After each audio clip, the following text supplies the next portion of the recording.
ये जी आप देख रहे हैं जी मकबूजा जम्मू कश्मीर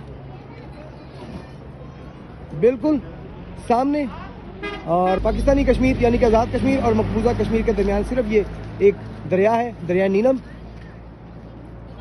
और ये सामने इसका पुल है LOC, ये सामने यहाँ से इंडिया शुरू हो जाता है। और ये हमारे कश्मीरी भाई, मकबूजा कश्मीर के जो भाई हमारे हैं मुसलमान भाई, ये उनका जनाब सारा इलाका है।